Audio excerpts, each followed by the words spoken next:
Amados, podemos assentar. Romanos, essa carta tão especial. Chegamos ao capítulo 8 e Paulo vem desenvolvendo o plano de Deus para todos nós, para o homem, para a humanidade.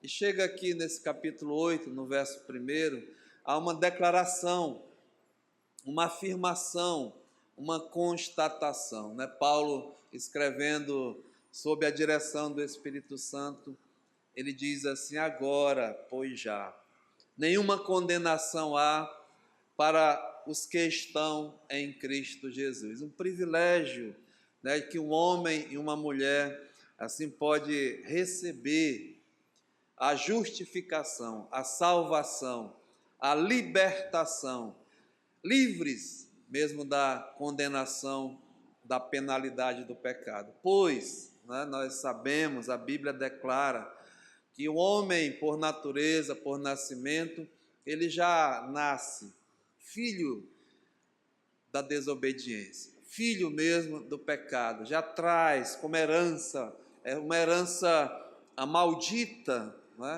uma herança mesmo que contamina e deixa o homem separado de Deus, afastado de Deus e mesmo já decretado a condenação. Isso é triste, mas é a verdade, é a realidade.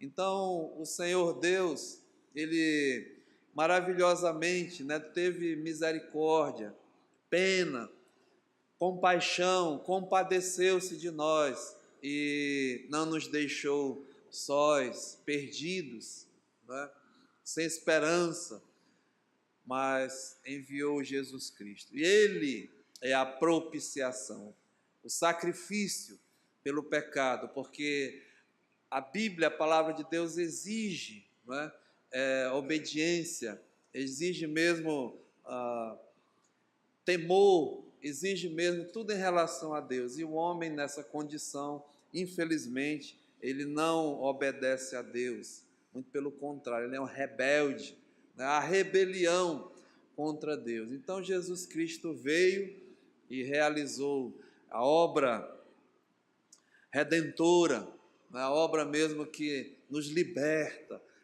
o homem dessa condição terrível. E assim ele faz, ele continua fazendo, o único que pode fazer isso. Então, a Bíblia mesmo mostra a nossa condição, a nossa condenação e a nossa justificação, que é obra de Deus, e isso é pela fé em Cristo Jesus. Então, aqueles que recebem, aqueles que acreditam, que confiam as suas vidas ao Senhor, agora, pois já não há mais condenação. Então, é essa afirmação. Salvos, libertos, e é um dom, é um presente de Deus. E continua. Nós temos falado do pacote de bondades, que Deus assim dá, que vem junto com a salvação.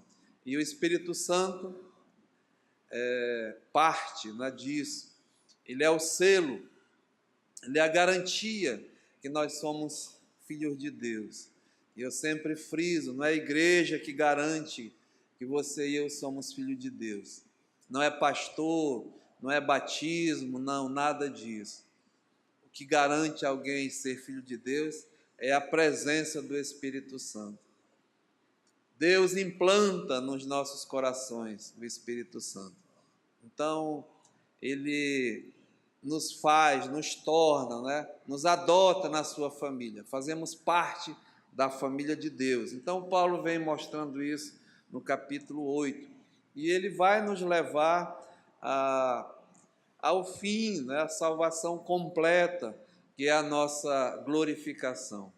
Vamos estar juntos com o Pai, com o Filho, com o Espírito Santo, com um corpo glorioso, livres, não mais com o pecado habitando em nós. Vamos receber um corpo glorioso. Então, ele vem tratando isso no capítulo 8. E essa é a nossa esperança, a bendita esperança do salvo. Nós vivemos nessa viva esperança a cada dia das nossas vidas. É para nos animar, irmãos, não é? Porque nós convivemos, andamos mesmo num mundo contaminado pelo pecado, um mundo de injustiça, um mundo mesmo que é contra Deus, contra as coisas de Deus. E você e eu estamos, né, inseridos, porém temos, irmãos, esses benefícios que a salvação traz, né? A presença do Espírito Santo, a esperança e a certeza que um dia estaremos com o Senhor. E eu digo, em breve estaremos com o Senhor Jesus. Nós, né, que sabemos, conhecemos os tempos e as épocas, e é notório ver, né? Os sinais da vinda do Senhor têm se mostrado cada vez mais, mas enquanto isso, nós temos mostrado que estamos, né, nessa nossa peregrinação, andando nesse mundo. E temos agora, assim, o auxílio do Senhor. E chega aqui nesse verso 25, Paulo diz, olha, também, né, o Espírito, aliás, 26, também o Espírito, além de tudo que ele nos proporciona, também o Espírito, diz aqui, semelhantemente, nos assiste. Nós temos a assistência, nós temos a intercessão do Espírito Santo. E numa coisa muito importante que Paulo assim está tratando, que é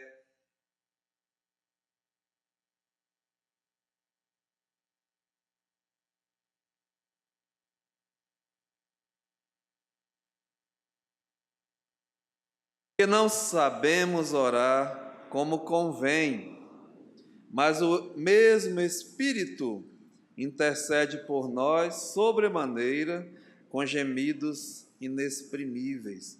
E aquele que sonda os corações e sabe qual é a mente do Espírito, porque, segundo a vontade de Deus, é que ele intercede pelos santos. E aí, irmãos, nós estacionamos, né? Fizemos aqui o pit stop nessa passagem, porque o nosso estudo ele é sequenciado e a gente mesmo procura trabalhar nos assuntos que o Paulo traz. E aqui o assunto é a oração. A oração. Quanto é importante a oração no nosso relacionamento com Deus. Então, Paulo fala de oração.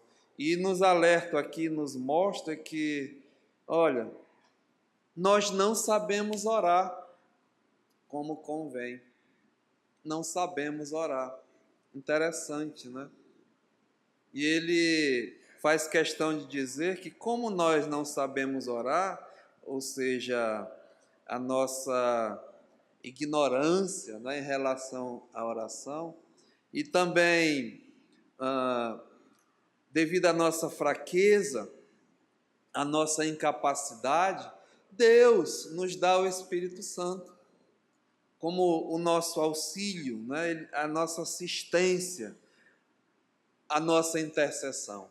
Por quê? Ele explica, né, aqui, ele diz no verso 26, olha, também o Espírito semelhantemente nos assiste em nossa fraqueza, nossa incapacidade, porque não sabemos orar como convém, a nossa ignorância em relação à oração, né? Mas esse mesmo Espírito, ele intercede por nós, é o intermediário, né? A nossa assistência, a intercessão, e diz como ele faz isso, intercede por nós diante de Deus, e aqui Paulo diz com gemidos inexprimíveis, sobremaneira com gemidos inexprimíveis, ou seja, uma intensidade tal, né, que nós até não compreendemos, mas o fato é que ele nos assiste. E o motivo?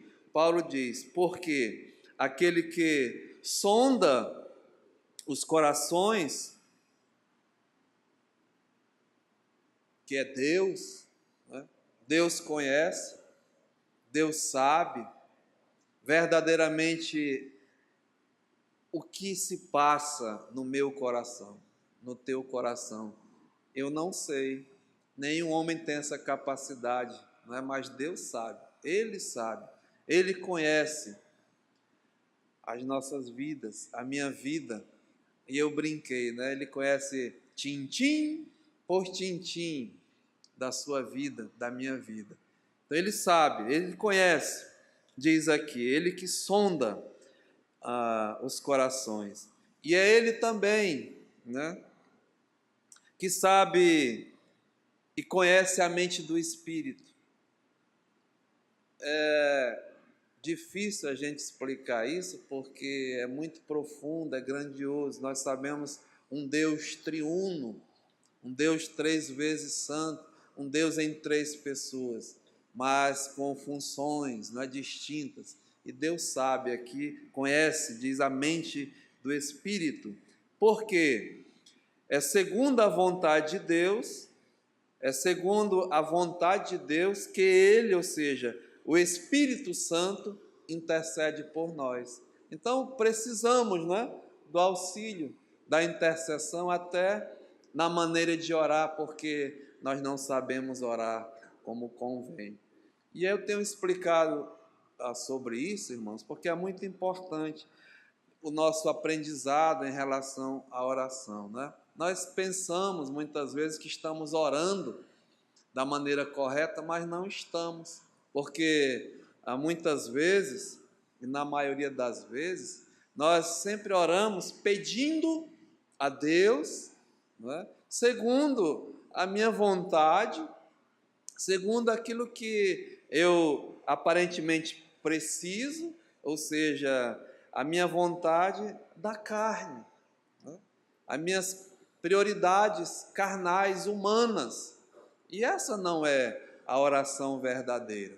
E eu entendo dessa forma, não é? Muitas vezes eu peço aquilo que é da minha vontade e não necessariamente aquilo que eu preciso realmente. Então eu não sei orar, porque eu acabo repetindo certas coisas que não vai assim satisfazer a vontade de Deus, que é, escute, o melhor para a tua e para a minha vida. Essa aí é a certeza que nós temos.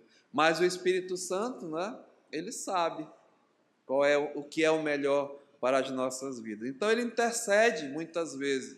E assim eu digo, né, eu estou orando, pedindo a Deus uma coisa por uma situação, mas o Espírito Santo intercede. Não, Senhor, né? Não dá isso para esse homem, para essa mulher, para esse teu filho.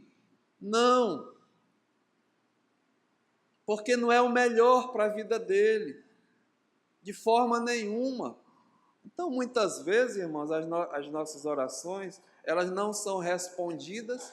Escute, todas as nossas orações Deus responde, mas muitas vezes não conforme a minha, a sua, a nossa vontade, mas que é respondida é. Não fica nenhuma sem resposta. Sabe que ele diz não? Não. Você ora, pede e não acontece. É porque ele está dizendo, não, eu não vou te dar isso. E muitas vezes nós não entendemos, né? Em outras vezes ele diz, espera. E continuamos orando. Espera o tempo de Deus. Ele está trabalhando em nossas vidas. E tem as orações que as respostas de sim, né, vêm. Mas escute, ele responde todas as nossas orações, né, sem sombra de dúvidas. Então, nós precisamos saber até orar como convém. E eu tenho mostrado a oração carnal, essa da vontade, da carne, e a verdadeira oração que nós devemos, né, assim, praticar, que é a oração espiritual. Então essa, e em termos de oração, o Senhor Jesus nos ensinou, deixou um modelo, né, como nós devemos realmente orar. Então, em termos de oração, ela não é uma simples repetição, o ato de repetir. Vãs repetições, até Jesus fala, né? Olha, não oreis, não com vãs repetições, achando que pelo muito repetir, Deus vai ouvir. Assim oram os gentios, mas não é vã repetição, mas oração, e nós aprendemos, né? Com humildade diante de Deus, com sinceridade diante de Deus, com intimidade, objetivo, certo? Com objetividade e conforme realmente as nossas necessidades. E a Bíblia diz, né? O quão é poderosa, quanto pode a súplica, a oração de um justo. Mas nós temos que entender isso, né? Uma oração justa é uma oração íntegra, uma oração mesmo de integridade diante de Deus, porque muitas vezes nós estamos orando de uma forma não íntegra. Nós sabemos, irmãos, nós somos pecadores, sim, carecemos de graça, de misericórdia, né? Mas Deus, escute, não responde oração que não seja uma oração íntegra, ou seja, uma oração muito menos de um ímpio. Isso, nem Deus não escuta, não ouve, não responde a oração de pecador, né? A Bíblia mesmo mostra. E tampouco uma oração de um filho dele em pecado, em prática de pecado. Deus não se agrada, não há comunhão com Deus. Então precisamos, né? Primeiramente, uma preparação, uma pré-oração, como o Senhor Jesus até nos ensinou, né? Realmente nos preparar espiritualmente. Então, isso só com a ajuda mesmo do Espírito Santo. Então, oração não é somente uma vã repetição, né? Mas oração é muito mais, é comunhão com Deus, é a nossa comunicação com Deus. Então, devemos praticar, né? Devemos fazer isso de uma forma contínua, virar prática, normalidade na nossa vida. E a Bíblia nos exorta para orarmos em todo tempo, né? Em qualquer situação. Exercitar a oração. A igreja do Senhor, ela é exortada. Como é que eu posso fazer isso? Aqui eu estou pregando e estou orando. Senhor, me ajuda, né? Me dá graça, eu não posso. São grandes coisas, grandes verdades. Eu vou guiando o meu carro, eu vou orando, Senhor, me ajuda, me dá graça, me livra do pecado, me livra. É assim, irmãos, é ligadão, né? É ligadão, é ligação direta com Deus, é comunicação. Isso é pessoal, é individual. Lógico, né, que existe reuniões de oração que a igreja deve praticar, deve fazer em locais, enfim, né, os irmãos sabem. Mas essa comunicação é pessoal, realmente é individual. E demonstra a ele a minha total dependência dele. Jesus disse uma certa vez, né? Sem mim, nada podeis fazer. Eu tenho que aprender isso. Sem ele, eu não posso fazer nada. Porque muitas vezes, né, eu falo de mim, irmãos, a gente acha que pode. Eu posso, né? Com a minha força, com a minha capacidade, com o meu poder, eu faço. E muitas vezes se faz, né? Mas o crente não pode agir assim. Se Deus permitir, se Deus quiser, eu posso fazer isso, eu posso fazer aquilo. Eu dependo dele. Todos os trabalhos, tudo na nossa vida, nós dependemos dele. Então, muda, não é? A nossa relacionamento, a nossa comunicação. Então, oração é comunicação, gratidão a Deus. Irmãos, toda hora, né? Olha, vou falar, todo dia acontecem milagres na minha vida. Só o fato de eu estar aqui vivo, respirando, é um milagre. Né? Você está vivendo doente, é milagre. Deus está suprindo as tuas necessidades, é milagre. Milagres. Né? E a gente muitas vezes nem diz, Senhor, muito obrigado. Dorme como um bicho, acorda como um bicho.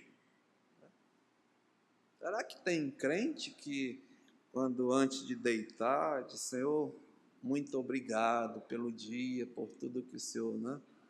Exercitar essa dependência. Então, oração é comunicação, é gratidão, é submissão a Deus, né?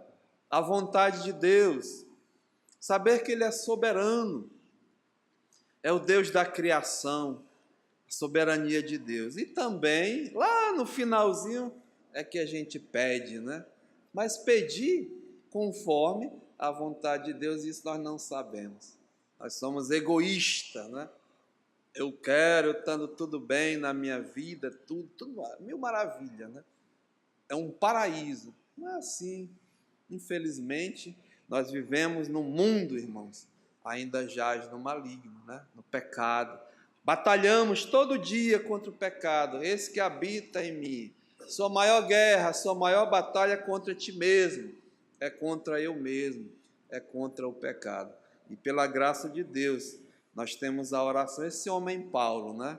Ele mesmo fala sobre oração. Mas o Senhor Jesus, Ele nos dá aquele modelo tão especial. Eu levei os irmãos para o Evangelho de Mateus, né? Mateus capítulo 6,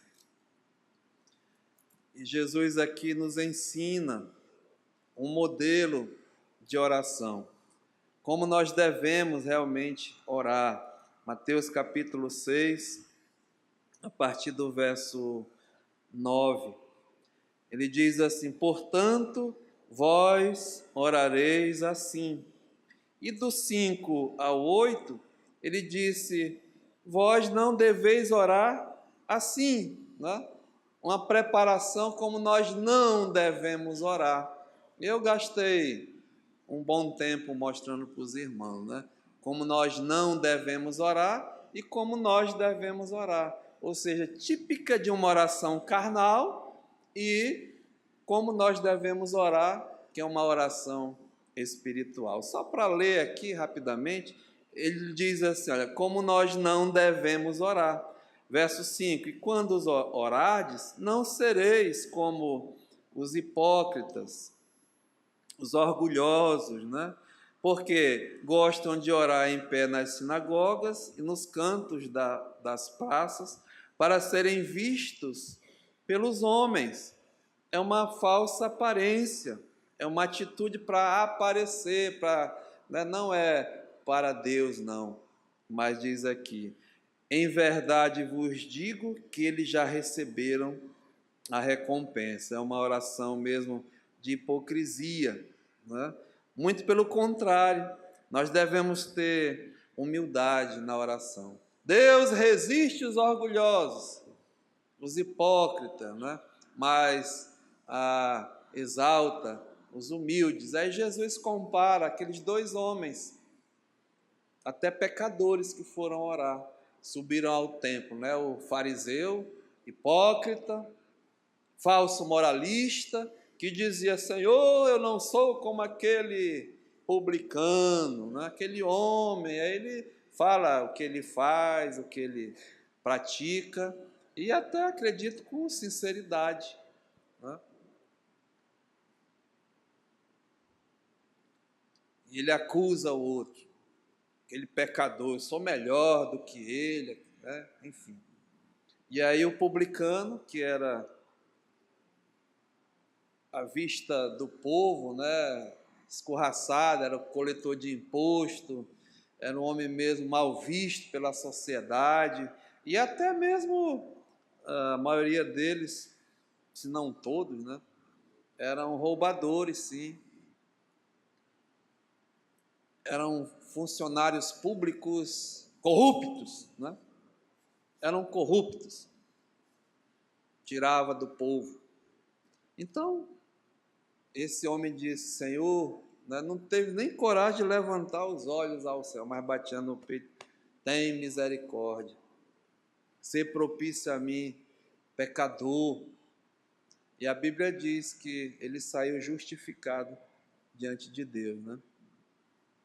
Humildade, como é bom nós nos humilharmos a Deus, a presença de Deus. E no verso 6 ele fala: tu, porém, quando orares, entra no teu quarto e, fechada a porta, orarás a teu pai, que está em secreto, e teu pai, que vê em secreto, te recompensará.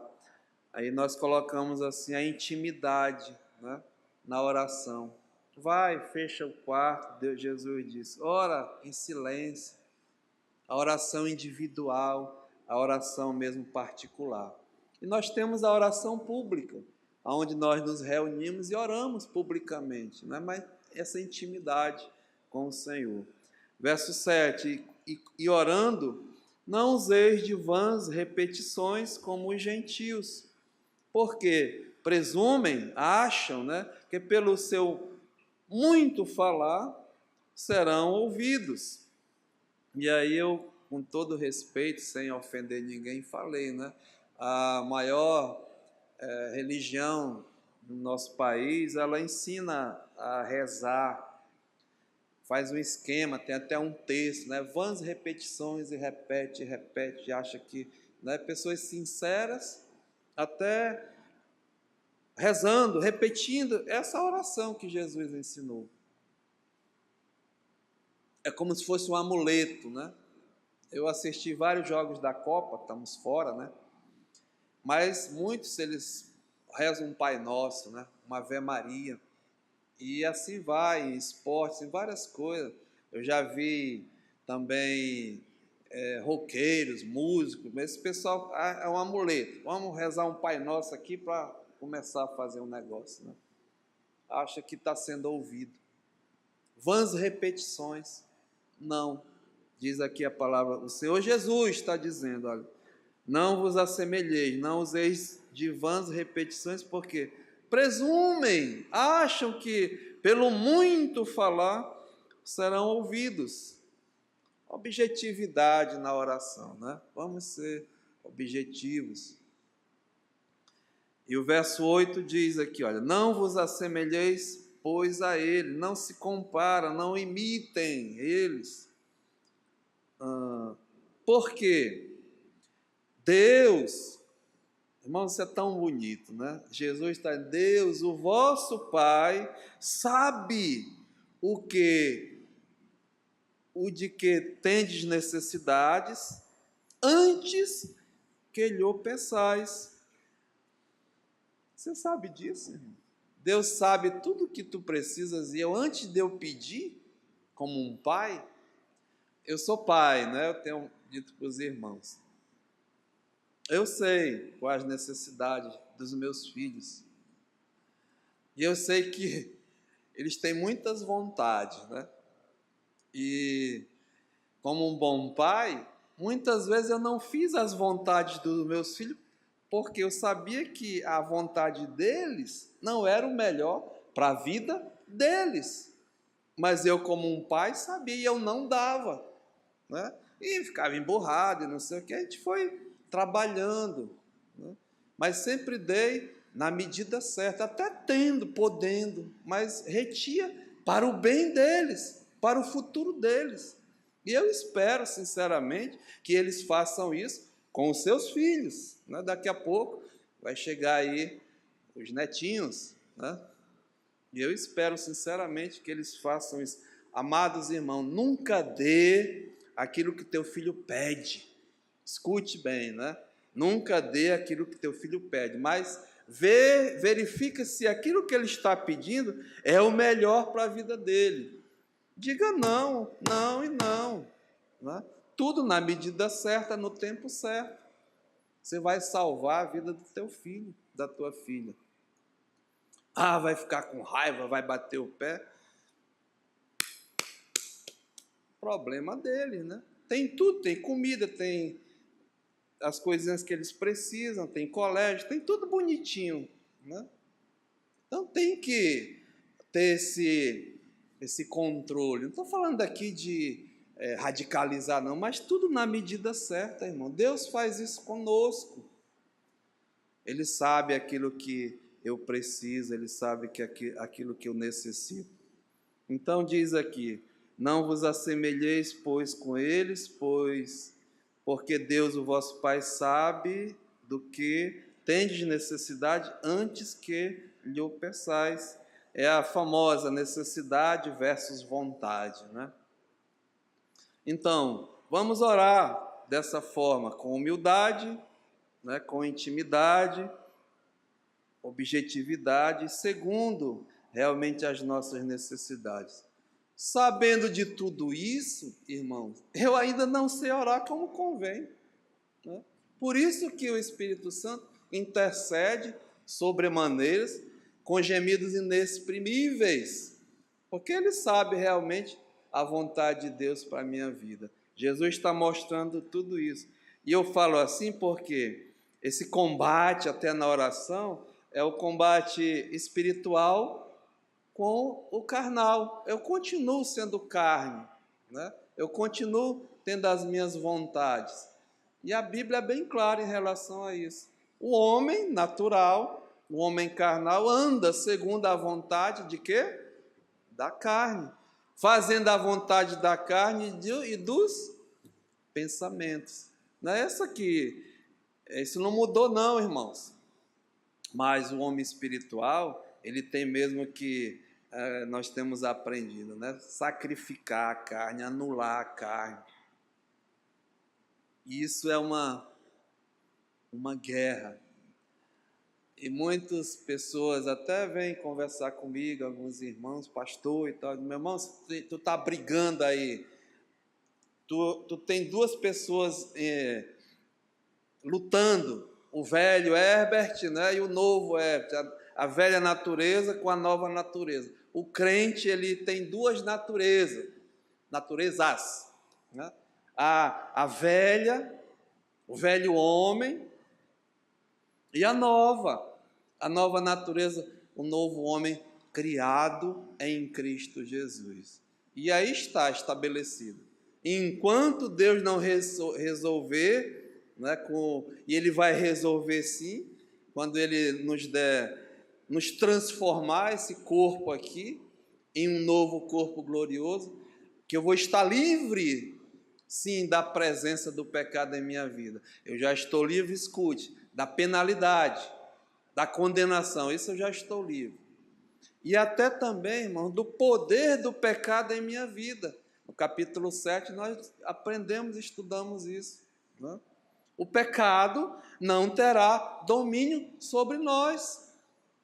Já pensou isso?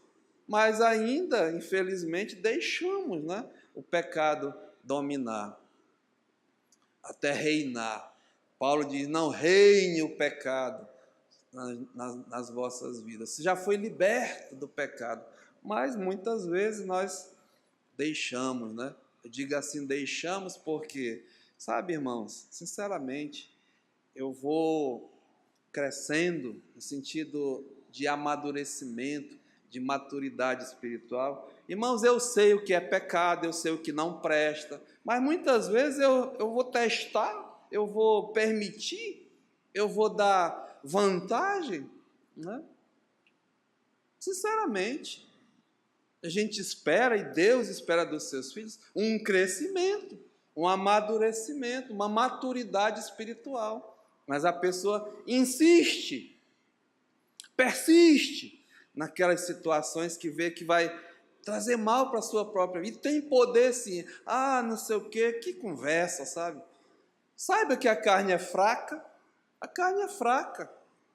Fica sabendo disso. Não luta contra a carne. Eu sei do potencial da carne, da minha carne, né? Então, Senhor, me ajuda. Foge. Não tem bom não, irmãos. Não tem fortão contra pecado, não. Você vai cair se você permitir. Estou falando com um crente, né? Verdadeiramente. Deus nos dá capacidade de nos livrar. Aliás, essa é a vontade de Deus para os seus filhos. A vossa santificação. Então, não é? O Senhor Jesus está mostrando e ensinando como nós devemos realmente orar. E aí ele diz aqui, né? Portanto, verso 9, vós orareis assim. O modelo, o padrão de uma oração verdadeiramente espiritual. E aí, irmãos, aqui está tudo incluído, né? Adoração, gratidão, comunhão, submissão à vontade de Deus. E eu falei aqui do Pai, Pai nosso que estás no céu, santificado seja o teu nome, é o Deus soberano, está no trono, santo, 3 vezes santo, criador, né? E ele é Pai, é o Pai, o papai do céu. Mas eu só posso chamar ele de Pai se verdadeiramente se eu sou o quê? Filho. E nós não podemos orar o Pai Nosso, chamar ele de Pai, né, sem ele ser o nosso Pai. E aí é que muitas vezes as pessoas se sentem ofendidas, né, porque nós fomos criados, ensinados até num país como o nosso, católico romano, que nós somos já filhos de Deus, né? Todos somos filhos de Deus. Não é assim que a Bíblia diz. Nós nascemos sim, criaturas de Deus, fomos criados por Deus, mas filhos não. Muito pelo contrário, né? Essa igreja aqui, ela ensina a palavra de Deus, e ela vai dizer, se você está aqui nessa manhã, sentado nesse banco aqui, achando que é filho de Deus, e não nasceu de novo, não nasceu na família de Deus, infelizmente eu te digo que você é filho do diabo, filho da ira. Não estou aqui, volto a dizer, ofendendo e nem quero ofender ninguém, mas a primeira vez que eu ouvi isso aqui nessa igreja, eu fiquei com a raiva do pastor, sabe? Eu? Esse homem aqui? Irmãos, eu fui criado na Igreja Católica Romana desde pequeno. Com 6, 7 anos eu sabia todo o catecismo, fiz a primeira comunhão, fiz a crisma, era coroinha da igreja, lá com os padres, estudei em colégio de padre, de freira, padres alemães, então, tudo, né? Achando que era filho de Deus. Aí, primeira vez que eu ouvi aqui nessa igreja, sentado lá no banco, no último banco, pastor Fred dizendo, você é filho do diabo, você é filho da ira, filho da iniquidade. Aí chega, veio aquela pancada.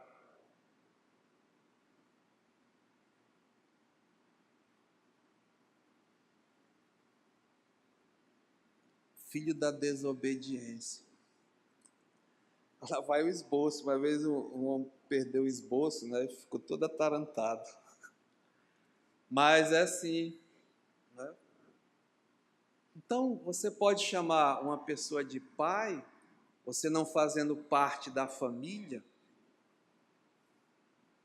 Então, como é que eu posso fazer parte ou pertencer à família de Deus?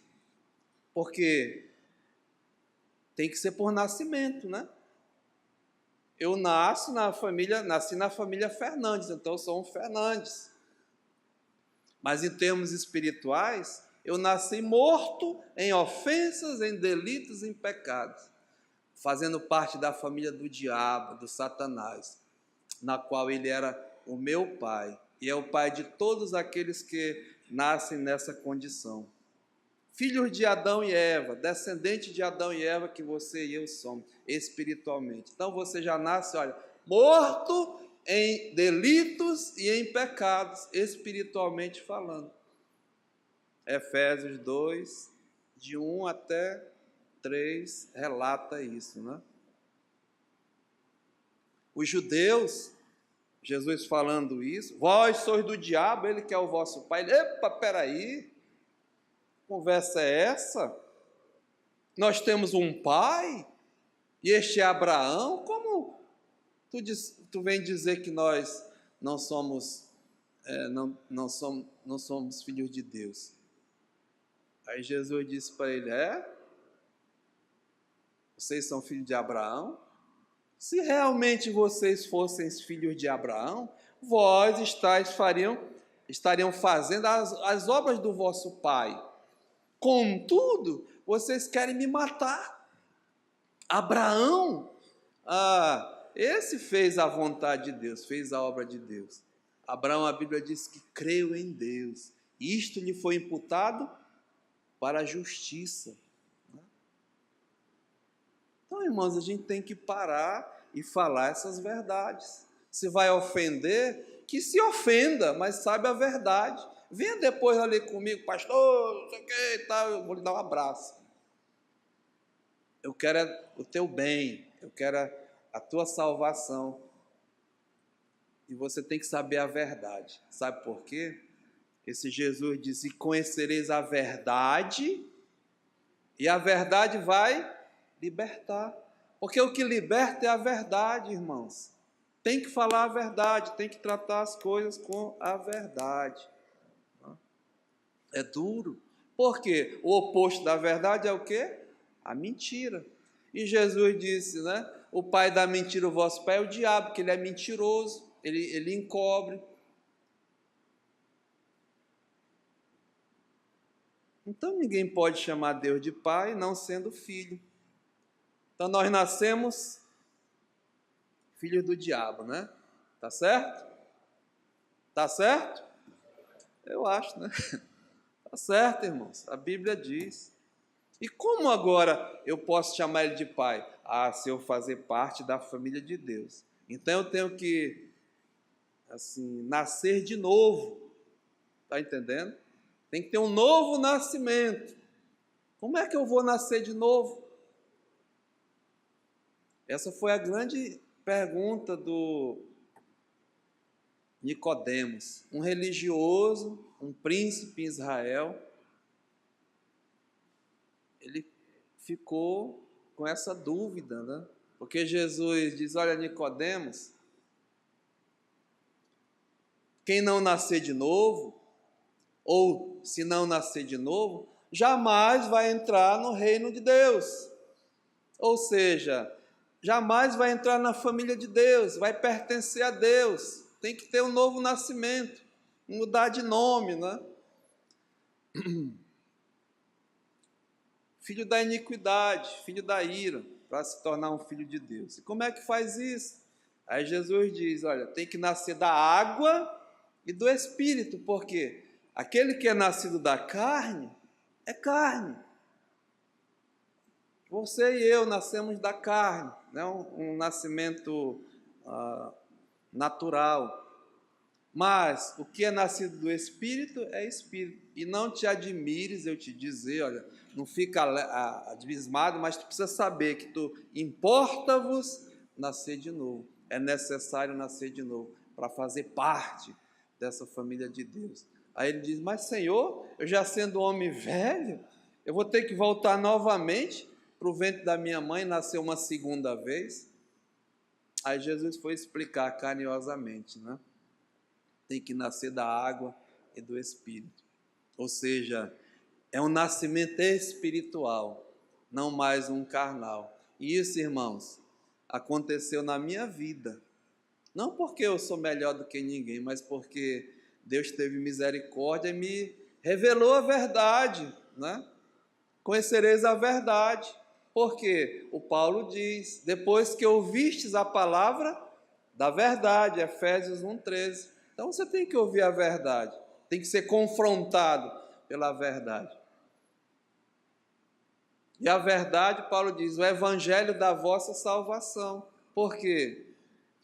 Não é o pastor que salva, não é essa igreja, não é o batismo, nenhuma igreja salva ninguém. É o evangelho que salva, o evangelho da vossa salvação. Então tem que ser pregado o evangelho da salvação.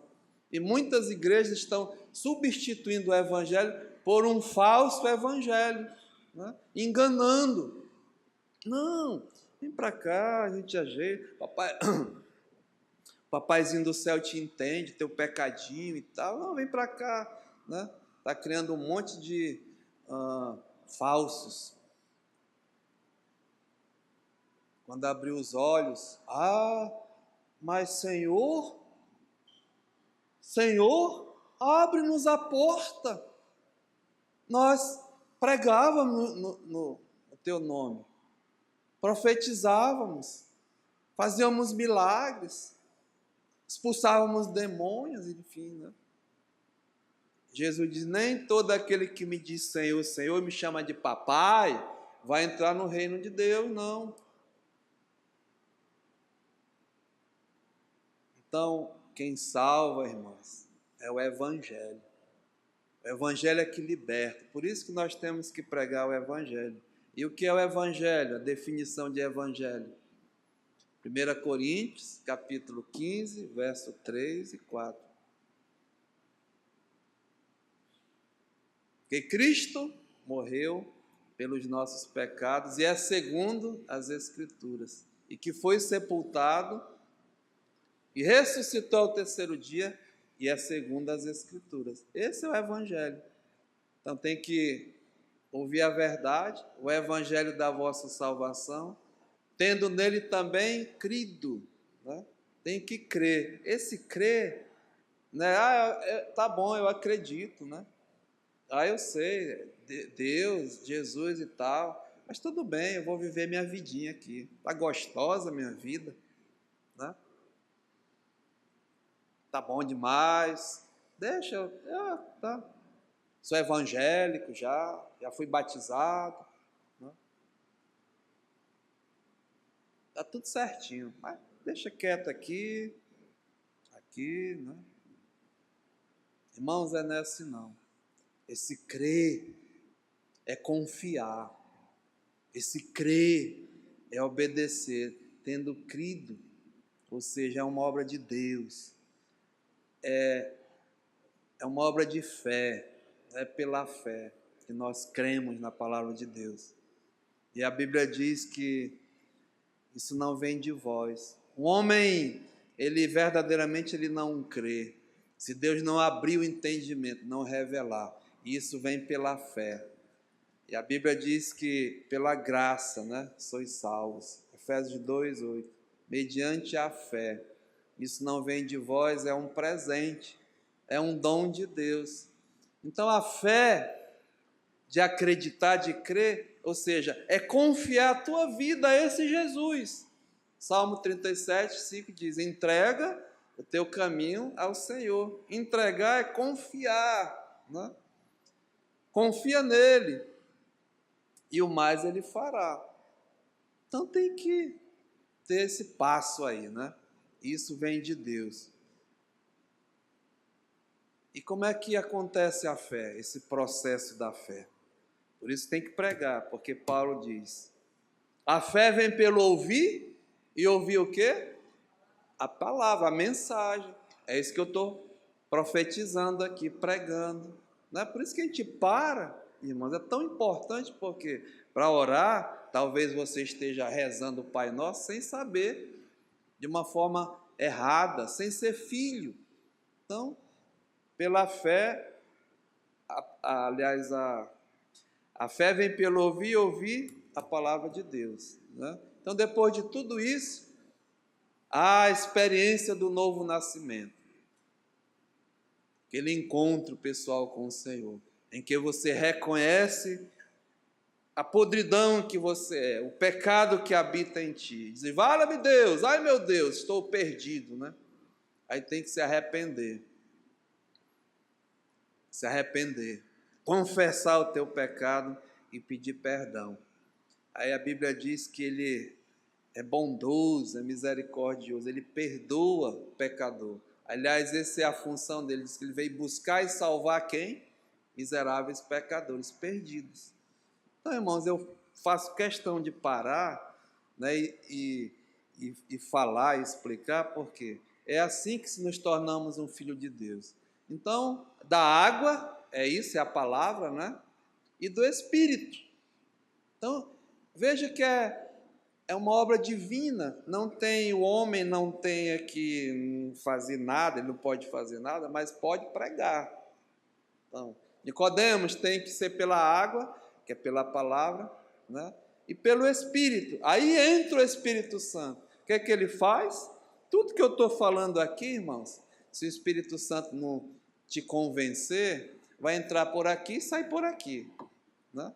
Entra por aqui e sai por aqui. Então aí que entra o Espírito Santo.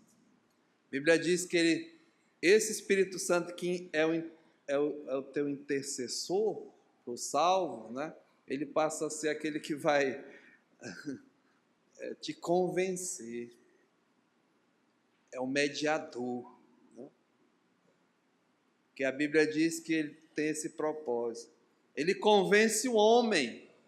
Ele é o convencedor do seu pecado, né? Da sua injustiça, da sua iniquidade. Ele convence o homem do perigo que é continuar com esse pensamento, que vai para o inferno, né? Vai mesmo para o lago de fogo, da justiça de Deus, que Deus é justo, e do juízo de Deus. Então, o Espírito Santo convence, você tem que mesmo não resistir ao Espírito Santo. Ele está falando, e você, o perigo de resistir. Então é assim que acontece, né? Pela água e pelo Espírito. Então o Espírito Santo convence e aplica essa palavra no nosso coração, e aí ele passa a habitar em ti. É o final do verso. Depois que ouvistes a palavra da verdade.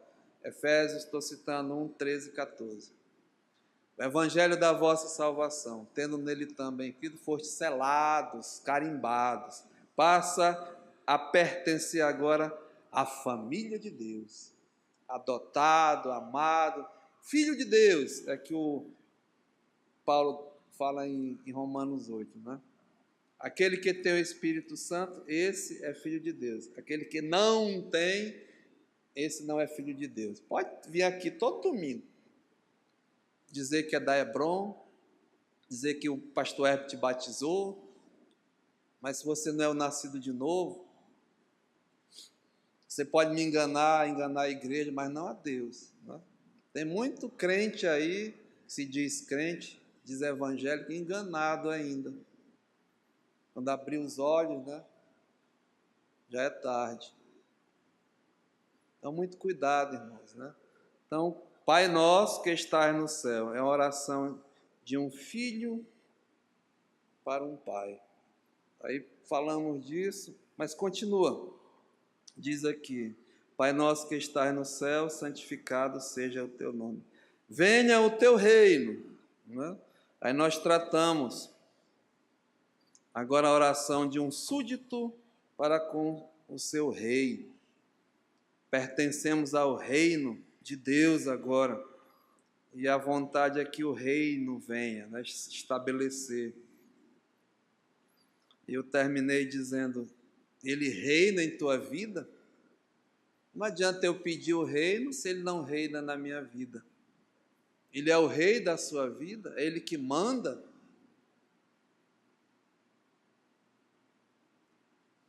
E a terceira coisa diz aqui, olha: faça-se a tua vontade, assim na terra como no céu.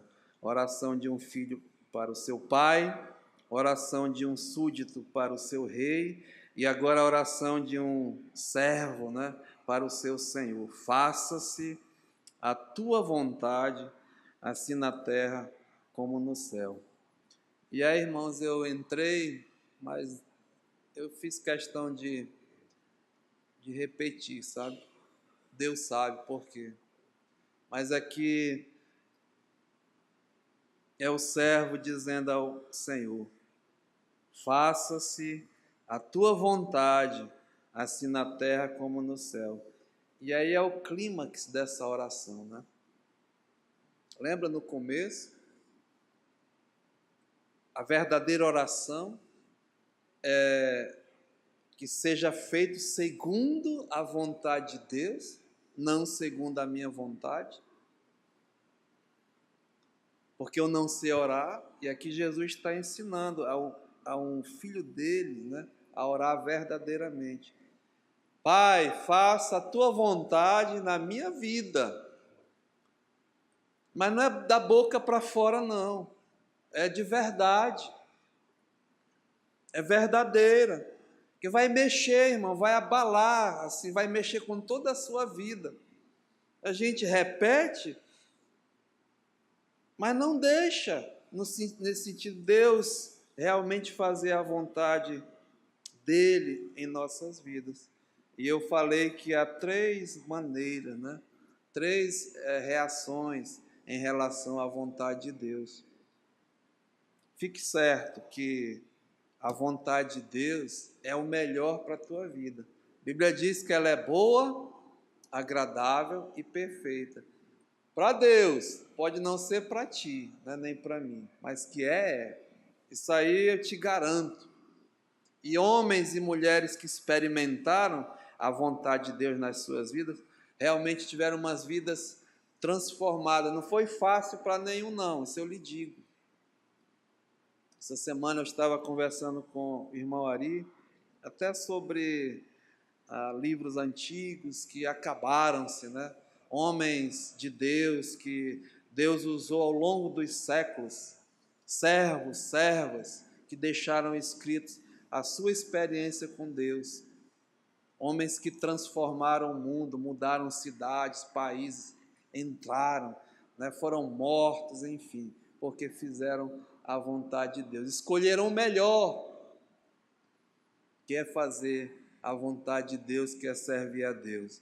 Mas, né, tem três maneiras de nós reagirmos em relação à vontade de Deus. A primeira, eu até comecei no último estudo, é aquele que é um desinteressado em relação à vontade de Deus. É indiferente, não é? Ele ignora a vontade de Deus na sua vida. Não quer saber. Ele é orgulhoso. E geralmente ele faz a vontade dele. A pessoa decide o que vai fazer e faz, né? Não quer nem saber da vontade de Deus. Crente, estou falando com crente. Diz que quer saber, mas não quer não. Ele não se interessa, porque ele faz a vontade dele, decide o que vai fazer e faz. Então tem que ter cuidado, né? Não considera, é um obstinado. Eu até levei para aquela parte de Tiago, quando ele diz assim, olha, não faça dessa forma, porque o homem diz, eu vou fazer isso, vou fazer aquilo, vou fazer e tal, e tal, e tal, né? Aí Tiago diz, olha, não faça isso, mas se Deus permitir, se Deus quiser, lembra disso. Se for da vontade de Deus verdadeiramente, né? Depender de Deus, aí vai fazer. E como é que a gente vai saber disso? Mais na frente eu vou mostrar, né? Mas tem esse que ignora, e tem aquele também que tem medo até de ouvir da vontade de Deus. O Espírito Santo começa a tratar, começa a falar, começa a trabalhar, começa a convencer você que tem que fazer a vontade de Deus. Mas você ignora, né? Não quer saber, tem medo. Sabe por quê? Porque vai mexer com a tua vida, vai mexer com a minha vida, vai mexer com as nossas vidas. E está tão bom, né? Deixa assim, deixa a minha vidinha, não mexe com a canoa, está indo bem. Não me tira da zona de conforto.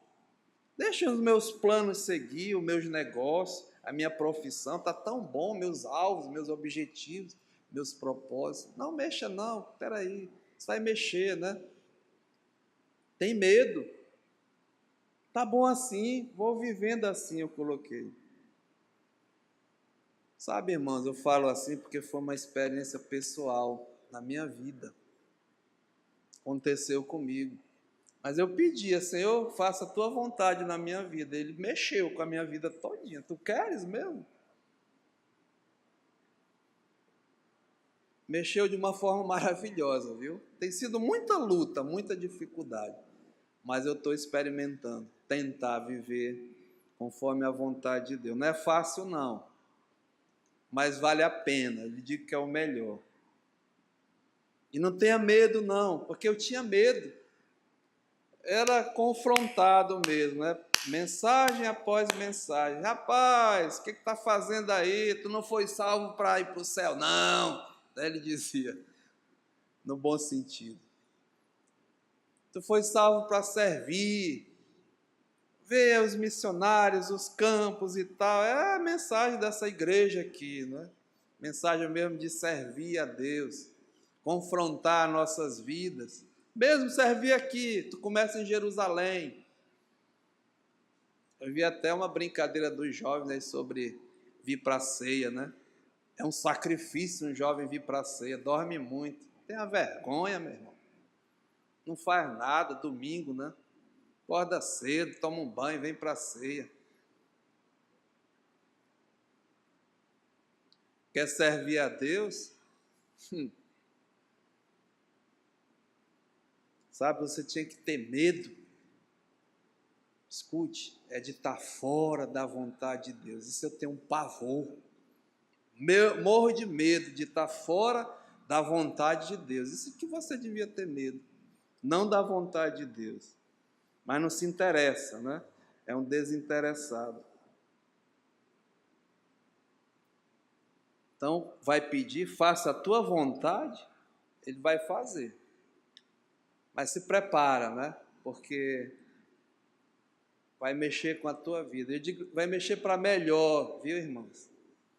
Eu estou enrolando aqui, esperando, viu? Não estou enrolando, não, estou pregando, viu? Mas semana passada, eu fiquei muito alegre, muito feliz. Tem um casal, eu esqueci o nome dele, pastor Samuel, um jovem de 25 anos, como jovem ali que está em Portugal, né? Saiu lá da Irlanda do Norte, casou com uma brasileira e vão servir a Deus, lá no meio dos índios, um casal maravilhoso, assim, à minha vista, né? Estão fazendo o melhor para o Senhor. Aí eu conversando com eles, eu disse, olha, eu tenho 3 filhos. Uma é advogada, casou com um engenheiro. Outro é um engenheiro, vai casar com um arquiteta, né? E outro está se formando em odontologia. Eu disse, uma das maiores alegrias da minha vida seria eles chegarem assim e dizer, papai, nós vamos entregar e dedicar nossas vidas ao Senhor. Nosso diploma aqui vai ser colocado aos pés de Jesus. Eu vou lá para o Cafundó dos Brega levar a palavra de Deus, né? Irmãos, isso ia me dar tanta alegria, tanto prazer, porque um dia eu fiz isso, então eu digo, eu estou no melhor. Sabe quem é meu patrão? Eu não tenho que bater ponto, não, bater cartão, né? Meu patrão é Deus, mas o ponto dele é 24 horas no ar. Está pensando que tem folga? Não tem folga, não. Mas é melhor, viu? Então, jovens, lhe digo, faça sua profissão, faça seu mestrado, seu doutorado, seu pós-graduação, seu PhD, seu doutor das quantas e tal e tal. Faça, não tem problema, não. Mas se Deus te chamar, é o melhor, viu? Não se humilha sendo um rei, né, dizia o pastor Fred, não se humilha sendo um rei a que ser mesmo um servo do Senhor.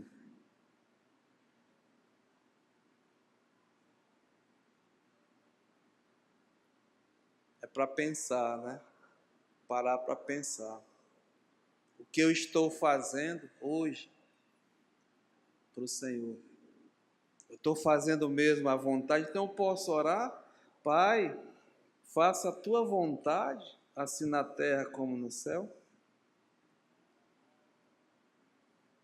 Então, cuidado, você pode ser um desinteressado, ignorar a vontade de Deus, ter medo da vontade de Deus.